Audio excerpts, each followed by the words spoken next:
In this lesson, we'll learn how to use content-aware scale to extend the background of a photo.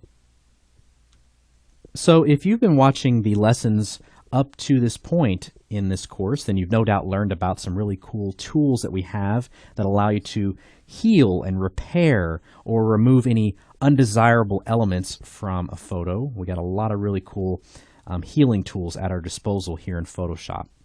This photo here is going to be a great example of how you can basically extend out the background, okay, to where it still looks very consistent and matches up with the background that we currently see without disrupting the primary focus here, which is of our subject, one of our very own instructors, Kyle Green.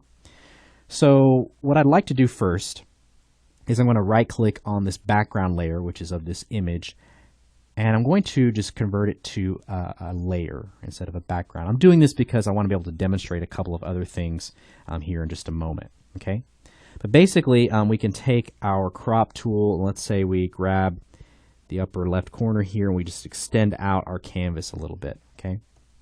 So you can see all this little checkerboard back here. That's all that empty space now that we want to fill in, and we want it to be consistent with this background wall that we see right here, okay? Now, one thing you could try is grabbing your lasso tool. You could make a selection around all of that empty space, right? And you could try to right-click and do content-aware fill, just as we've already learned about in an earlier lesson in this course, and click OK. So Photoshop will do a little bit of thinking, but in this case, it doesn't give us the best result. We're getting that little plaque right there with that printed information on it replicated, okay? And in this case, you could probably just clone over that with your clone stamp tool, and that would be fine. But we want something that works much, much cleaner and more efficiently. I also would not recommend trying to take your clone stamp tool and source from all of this information to try and fill this out, because it might not result in looking very clean. It might look a little bit blotchy or patchy, okay? Because you have some variation, some tonal variation in this background here. It's not absolutely the same consistent tone throughout. Now, another thing that I would not recommend you doing is hitting Control-T on your keyboard to free transform this and try to scale it up, because that is actually not going to really give you the desired result you want anyway. Okay, you're not gaining any additional space to your background, and all you're doing is you're going to run the risk of really skewing other elements of your image, especially right there on Kyle. He's getting all stretched out. Okay, so we don't want that. So we're not going to commit to that change. So this is where we can use content-aware scale. I'm going to duplicate this layer, just right-clicking it.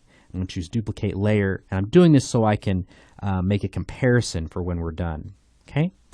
So what you can do here is come up to Edit and choose Content-Aware Scale. The keyboard shortcut for this is Alt-Shift-Control-C. So I'm going to go ahead and choose that. Okay? And we'll go ahead and zoom in here just a little bit. And I'll start here at the top. Now notice as I do this, as I'm pulling this up, look at Kyle. He's not getting stretched out at all, okay? So as I pull this up, he's not getting stretched. We're seeing just very little stretching there with that background image. And the moment I start to see some distortion, right about there, I'm going to stop, okay? I'm going to come over here now to this to the left side here, and I'm going to do the same thing. The moment I start to see some distortion right there with that printed plaque, I'm going to pull back. Okay, right about there. So we've already started to expand the background some. I'm going to go ahead and commit to that change by hitting this check mark. And now I'm going to go ahead and go through that again. So if you remember, the keyboard shortcut is Alt, Control, Shift, and C on your keyboard. And now we'll go ahead and do the same thing again. Notice how Kyle isn't getting stretched out there. And then I'll come over here to the left side. We might start to see a little bit of distortion right there on the paper. And that may actually be a result of coming up from the bottom there.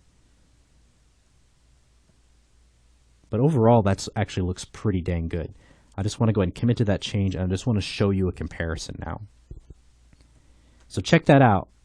We got a little bit of movement with some of the background elements, But my main concern was Kyle here. I didn't want him to become skewed or stretched out, kind of like what you were seeing if we were free transforming the image. And we've also gained a lot of additional space for our background here.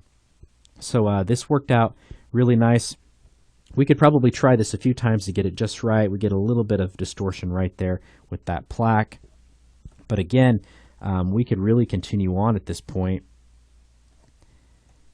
and try extending the canvas out even further using content aware scale one more time.